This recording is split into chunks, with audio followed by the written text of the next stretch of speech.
روزہ کتنی کو محبوب چیز ہے اللہ کو، کتنی کو پسند ہے۔ نسائی میں حدیث ہے، ایک صحابی نبی کریم علیہ السلام کے حضور حاضر ہوئے اور عرض کی، یا رسول اللہ صلی اللہ تعالیٰ علیہ وسلم، مجھے کوئی ایسا عمل بتائیں جو مجھے نفع دے۔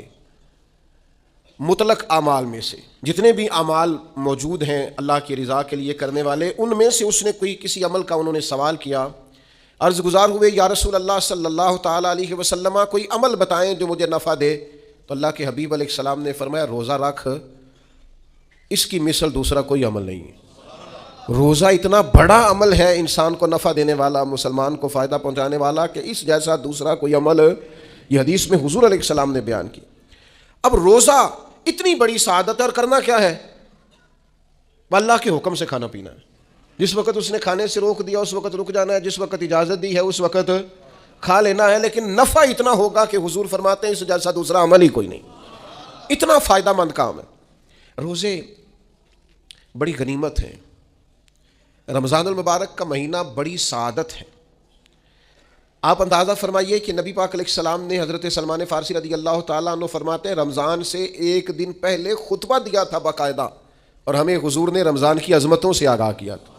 رمضان المبارک سعادت افروز گھڑیاں ہوتی ہیں، اس کا لمحہ لمحہ برکت ہوتا ہے، اس کی ایک ایک ساتھ خدا کا انعام لے کے آتی ہے۔ رمضان المبارک کی ایک ایک گھڑی بخشش، مغفرت، اللہ کی عطا، اللہ کا کرم، اللہ تبارک و تعالیٰ کی رحمتوں سے بھرپور ہوتی، ایسے جیسے چاروں جانب خدا کی رحمت کا می برس رہا ہوتا ہے۔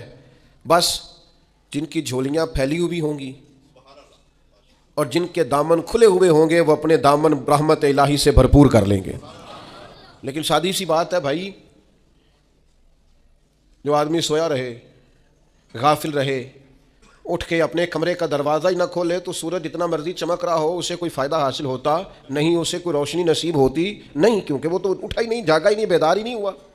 صبح کی آب و ہوا بڑی ٹھنڈی ہوتی ہے، بڑی صحت افزا ہوتی، لیکن اگر کوئی لوگ غافل ہی رہے اس میں، اور صبح اٹھے ہی نہ، سیر کرے ہی نہ، فجر کو نکلے ہی نہ، اس کی غفلت اس پر طاری رہے، تو جتنا مرضی صبح کا سویرا ہو، جتنی مرضی راحتیں اور رحمتیں ہوں، اسے اس سے نفع حاصل ہوتا وہ تو اسی کو ہوگا جو اٹھے گا، آنکھ کھولے گا۔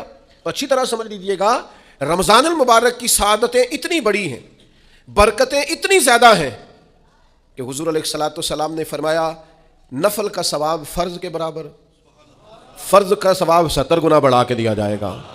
لیکن اگر کوئی غافل کا غافل ہی رہا، اس بیچارے کا موبائل رمضان میں بھی بند نہیں ہوا، لا یعنی بے مقصد بے معنی چیزیں، لغویات اور عبث چیزوں میں اس نے رمضان بھی گزار دیا، تو سعادتیں تو برس رہی تھیں، سورج تو نور کا چمک رہا تھا، روشنی تو پھیل گئی، سعادت افروز گھڑیاں تو آ چکی تھیں، پر اس نے اپنی آنکھ کو نہیں کھولا، غافل کا غافل رہا، تو اسے کچھ میسر آ سکتا، کچھ غفلت دور کرنی پڑے گی۔ اب دیکھیے، ہمارے ہاں محفل ہوتی ہے، لوگ گلیاں سجانی شروع کرتے ہیں 1 یا 2 دن پہلے۔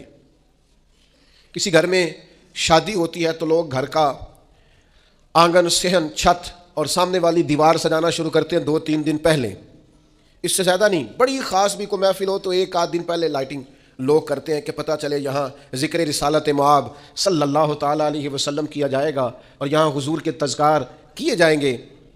2-4 دن پہلے اگر کہیں لائٹنگ ہو جائے تو لوگ کہتے ہیں، یار کوئی کمال ہی بات ہے کہ اتنے دن پہلے یہاں اتنی روشنیاں نظر آ رہی ہیں، کوئی انفرادی کام ہے، اس پر نظر جاتی ہے۔ آپ ذرا رمضان کی شان تو دیکھیں، حضور فرماتے ہیں سارا سال جنت سجائی جاتی ہے۔ کس لیے؟ حضور فرماتے ہیں رمضان المبارک کے لیے، سارا سال جنت سجا دی جاتی، اس کو تیار کیا جاتا ہے رمضان کی سعادت افروز گھڑیوں کے لیے، ان مقدس ایام کے لیے جو لے کر رمضان سایہ فگن ہوتا ہے، اس کے لیے پورا سال جنت کو سجایا جاتا ہے، تزئین و آرائش کی جاتی ہے، اور رمضان آتا ہے تو کریم کے کریمانہ فیصلے ہونے شروع ہو جاتے ہیں۔ کریمانہ فیصلے، ایک کریمانہ فیصلہ ہوتا ہے کہ دوزخ کے دروازے بند کر دو اور جنت کے سارے ہی دروازے کھول دو، اس کو راستہ کیا